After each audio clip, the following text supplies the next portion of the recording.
Welcome to Workers Rock, a podcast that explores this truth that we have the power to change the culture of employment across the globe. I'm Henrietta Miller, the host of Workers Rock. Workers Rock is part of the Labor Radio Podcast Network.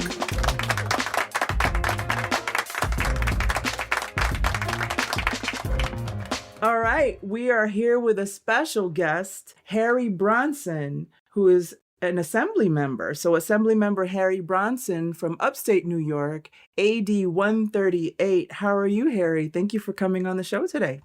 I'm doing well, Henrietta. Thanks so much for having me on the show. If folks are out of the New York State area and they don't know who Assembly Member Harry Bronson is, he's the equivalent of you want your baseball signed by Harry if you're a workers' rights advocate or if you're a unionist. So that's us. Harry is Bay. And it's a pleasure to have you on Workers Rock, episode 11, to talk about New York State and labor and all that you do. Harry, you were recently appointed as chair to the Labor Committee. You've been around since 2010. You were a legislator before that. You were a lawyer and you focused on workers' rights. So just tell me about yourself and what have you been doing lately? Sure. So, I have been involved in the labor movement for a couple of decades, almost 3 decades, and started when I was in a law firm. I was a partner in a law firm. We at the law firm only represented unions, employee benefit funds, and individual employees. I did a lot of litigation in the anti-discrimination in the employment setting. Did discharge arbitrations, negotiated collective bargaining agreements, represented unions in all kinds of ways, but mostly it would either be arbitrations or it would be through litigation of one sort or another. And from there, I became the counsel to the Assembly's Labor Committee. My predecessor, Assemblywoman Susan John, rest her soul, was the last upstate labor chair in the Assembly. It's not often that upstate members get this appointment. It's usually from New York City. So I'm very honored 14 years later to receive the appointment from the Speaker. Thankful to the Speaker for doing that. Also, in connection with the labor movement, I taught as an adjunct to the Industrial Labor Relations School at Cornell University. Did that through their satellite program. And I believe it was 5 years that I taught labor law and employment law. So been involved in the workers' labor movement for a lot of years. And and let me tell you why I do this and why I believe in unions so much. My mom and dad both worked full-time jobs. They did not work for a company that had been organized. Right. And I have 11 brothers and sisters. Grew up on Which one are you? I'm number 11. I have an identical twin brother who's 3 minutes older than me and continues to tell me in our older age that he's my older brother and I have to listen to what he says. You have a body double. That's awesome. Yeah. So anyway, my mom and dad worked really hard. My mom worked all kinds of overtime hours because her company offered that, but my dad, his foundry, did not offer it. And they ran the family farm, but they never had 2 nickels to rub together. And why is that? Because they didn't work for a unionized workforce. So that's why I'm such a strong advocate for unions. That's awesome. So I interview workers from New York State, and of course I'm a unionist and I've worked for unions before. What are some of the things that New York State government can impact? I know that the minimum wage now is 15 in our area. It's a little bit more in New York City. I think that you're trying to make it the same, perhaps overall. What are some other things that you can change or impact? Yeah, so last year we came a long ways in the minimum wage. when I first became counsel to the Labor Committee back in 2004, um, one of the first bills I worked on was minimum wage. Then we raised it with a veto override of Governor Pataki to the very large, I say sarcastically, dollar amount of $7.25 an hour. It's been raised a number of times, but way back then we tried to get indexing so that we'd pull politics out of raising the minimum wage and it would go up automatically based on cost of living. And so finally, last year in the budget here in New York State, we got that indexing, which was a great start.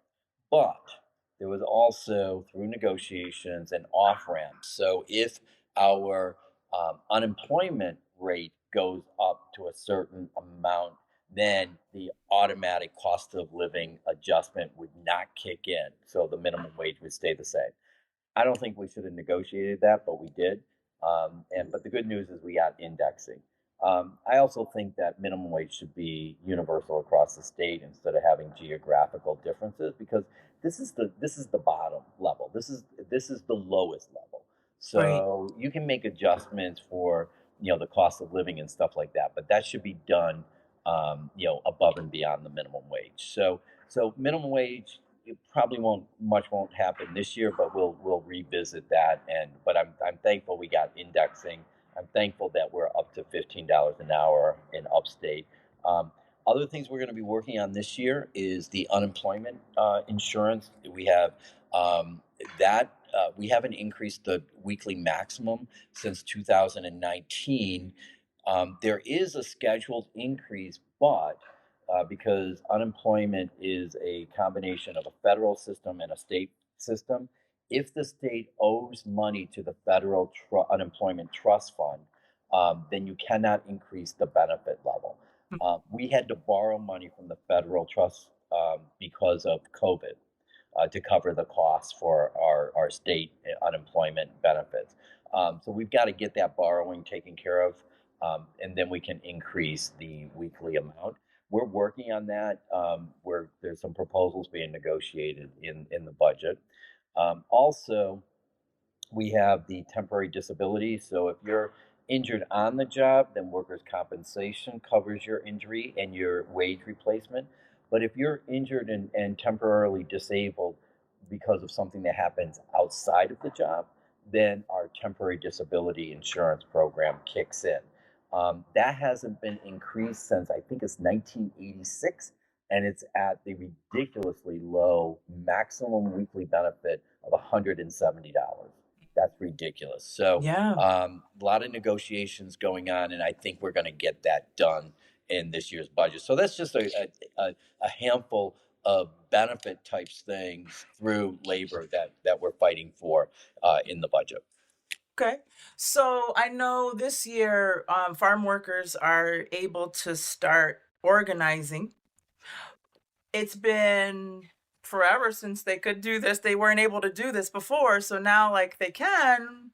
Why was it that they couldn't before? Like, what was holding them back? Like, how did this change? Yeah, so way back in the 30s, I believe, when we set up the National Labor Relations Board and similar board here in New York State, an argument was made that the farming industry is different and that they wouldn't be entitled to overtime.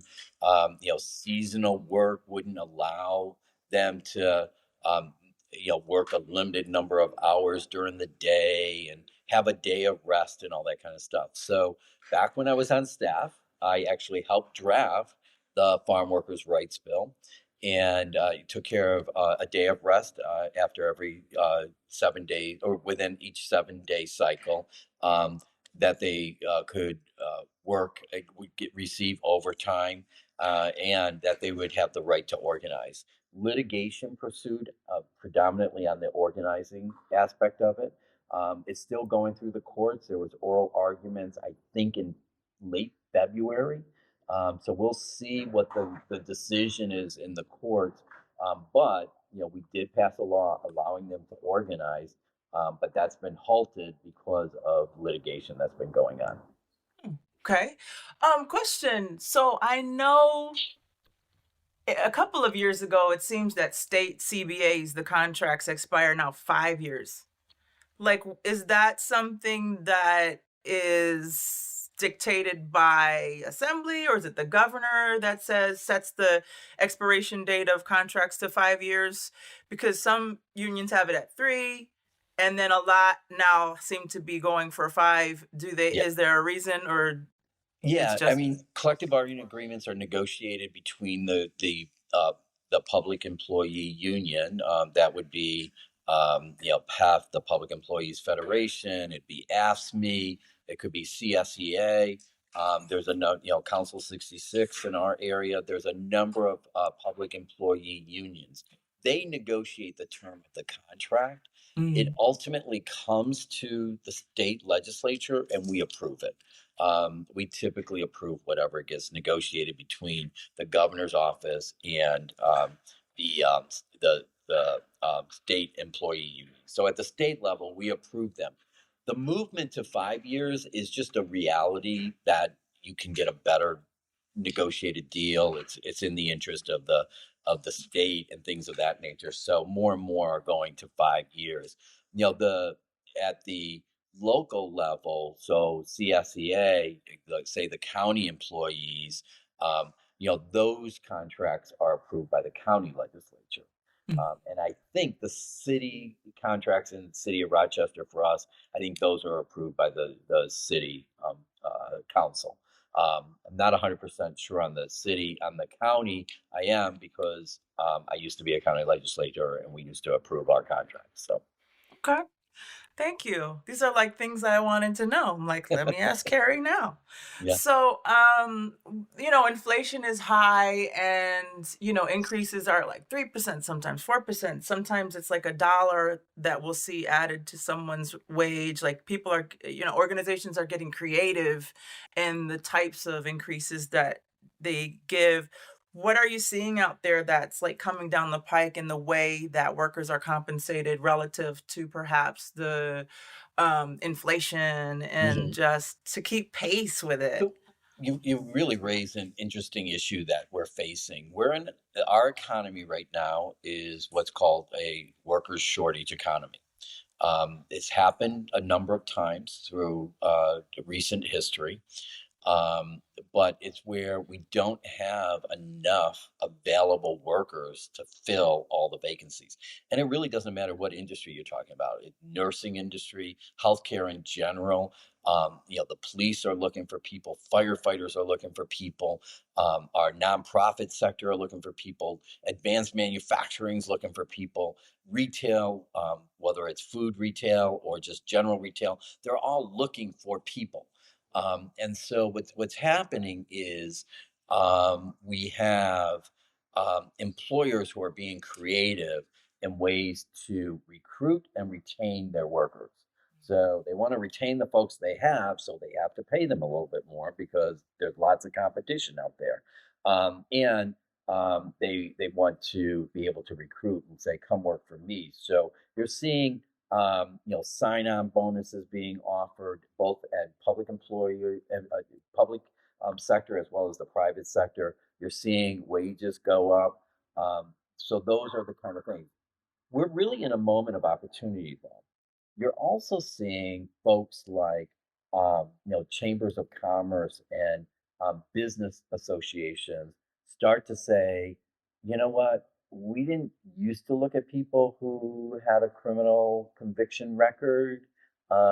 We only selected certain people, but now we're desperate for workers. So they have started to relook at those things where they had excluded folks, um, whether it's in the folks who had been in touch or connected to the criminal system at some point in their life, um, whether it's reaching out to marginalized communities, people of color, people who have been living in poverty, and they've been trying to recruit from really marginalized communities. And so the benefit there is we're starting to bring folks who have been on the economic and workforce sidelines for so long. We're starting Mhm. to bring them in so that they can fully participate. So that's really a benefit from this. Oh, it's huge. If you think about poverty, you think about communities.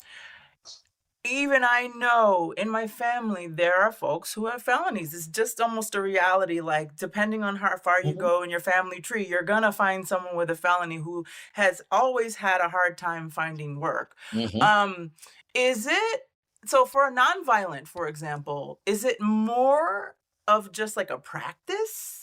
Or like, is it something that the state can start to impact and loosen? Because I know if folks have felonies, the state is something where and it's coming down the pike where you could after 7 years, but like 7 years is like a long Long time. time. Yeah. Oh, so that's the clean slate law, Hmm. which the business community supported. And what happens is that your record is uh, uh, after a certain number of times, your record it can no longer be public. So um, the other thing is, let's back up though. In New York State, for a very long time, it's been unlawful discrimination to discriminate against somebody who has a criminal record, unless there's a relationship to the job. So I actually handled some of these cases when I was in the private practice of law. I'll give you an example that makes absolutely no sense. So someone gets charged with larceny, stealing. They get convicted, and so this is a real life case. The court upheld a landscaping company from refusing to hire that person because they made the argument, well, they could find out when people aren't home because of their work on their lawns, and then they're going to come back and rob them. It's a ridiculous argument. Now, that being said, should somebody who's been convicted of larceny ever become a bank teller?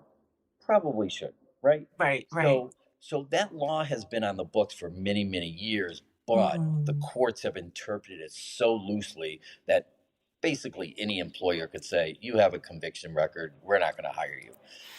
So what has happened though, as a practical sense, because we have a worker shortage, businesses are voluntarily saying, we're going to change our approach to this. Um, Ultimately, a good thing to have happen, I think. I think so too, because if the breadwinner all of a sudden can't be the breadwinner anymore, then we see, impacts in the community, poverty, those Hmm. experiencing it. So let's see. What are some of your passion projects? Like, what are some of the what are some of the things that you like to change outside of maybe labor? Some things that you are just Oh, passionate about. yeah, outside of, I mean, first of all, my passion is labor. It is labor. So I'm like, is So, there so something you do on your spare time, Harry? yeah, well, in the area of policy making, Yes. I have um, been doing a lot of work in the area of mental health and Hmm. accessibility to mental health. We had a mental health crisis in our state prior to COVID. It only got exacerbated because of COVID. So myself and my good friend, Senator Summer Brook from our area, she's actually the chair of the mental health committee in the Senate. We 2 years ago passed a piece of legislation that dealt with mental health practitioners, which is a defined term. That includes mental health counselors, marriage and family therapists, and psychoanalysts. Those folks were authorized in limited situations to do diagnosis and create assessment treatment plans. Through our legislation, we changed it so that they could they could get a privilege and they could do diagnosis and do assessment treatment plans. The benefit of that is literally 10,000 mental health professionals across New York State were now able to do those diagnosis and assessment treatment plans to get people in the pipeline of mental health treatment. It's because we had a huge log jam. Oh. And I'm doing, a lot of other stuff in mental health too. I carried Daniel's Law, which is named after Daniel Prude 4 years ago in March, and very cold morning in March in the streets of Rochester, was naked, was suffering a mental health crisis and a substance use crisis. The police intervened. ultimately he died from that intervention. Mm. So I carry a bill called Daniel's Law, which would change the way we approach mental health crisis response from one of control and force by law enforcement to one of compassion and care by mental health professionals and peers with lived experiences. So some trusted voices would respond initially. And so we're hopeful to have a pilot as part of the budget this year. So there's a lot of work I've been doing, in particular in the mental health arena. Okay. I know that your district covers Rochester, a little bit of Henrietta, and what other areas? So in the assembly, we can't split up towns. So I have all of the town of Henrietta, the town of Chilai, and town of Riga, and then I have a Ah, portion of the city of Rochester as well. okay. Interesting thing about my district. In my district, a 10-minute drive, life expectancy is 10 years less, Oh, wow. and it's because of poverty, Mhm. uh, drug use, and gun violence. Um, with poverty, it includes lack of accessible health care, lack of nutrition, and things of that nature. So, it's a pretty significant difference in my district of the folks I represent. That social disparity. We have a lot of racial diversity. We have economic diversity, and I have rural parts of the district, suburban parts of the district, and then the urban part in the city of Rochester. So very diverse district. Different challenges across the district, but I've been honored to represent the folks for 14 years now. So, Okay. Last question here. Why union? so I'm going to take from President Biden, who said this the other day, and that was Wall Street didn't build the middle class. Um, no, I'm sorry. Wall Street didn't build America. Wall Street didn't build America. The middle class built America, and unions built the middle class. Right there it is. Unions built the middle class. Let me give you a fact that I learned the other day. I was at a presentation by Matthew Desmond, who wrote Poverty by America. And one of the things he tracked was the decline in union Mhm. representation with the incline in people going on public assistance. And he tracked it over a number of years and made the conclusion that if we're going to address poverty, one of the tools, not the only tool, one of the tools is to get more people organized in the union movement. And it's Right, because they demand through bargaining, they demand good pay and benefits, right? right, So unions built the middle class. What I would also say is unions give workers a voice, and through the collective voices, union gives workers power. right. Well said. Thank you And so that's much. that it's that power. That's how you get um, policies and funding decisions made that will support workers in New York State. So, Excellent.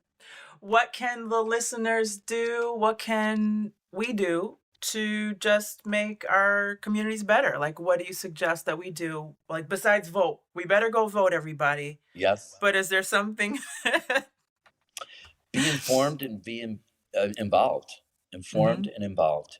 So, I recognize people have full-time jobs, they have families, they have loved ones that they're caring for, so your lives are already very busy.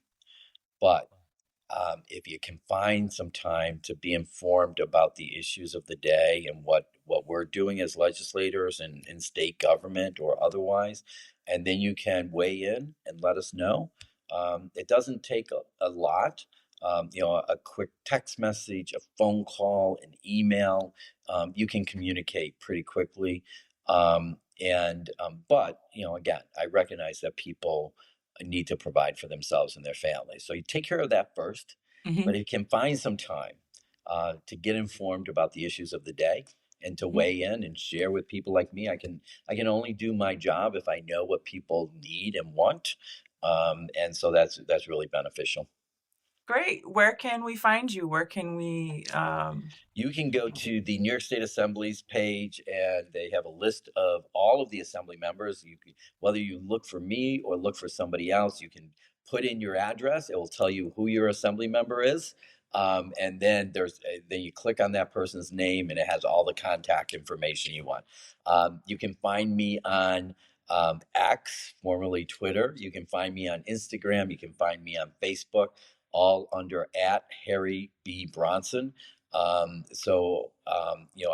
don't tend to respond. I don't have political dialogue or policy dialogue, but you will see all the stuff that I do and work on, and then you can send me a private message that way, and we can talk that way. Um, and so, those are I have an open door policy. I try to meet with as many people I possibly can. So if you schedule a meeting with my office, if you're a constituent, you're probably going to see me. So Awesome. that's what I try to do. So Thank you. All right. Final thoughts. final thought is thank you for doing this podcast. It's pretty cool. And Thank you so much. I'm glad you invited me to do it. But my final thoughts are, what my mom uh, ingrained in me, and that is, just leave the world a little bit better than you found it.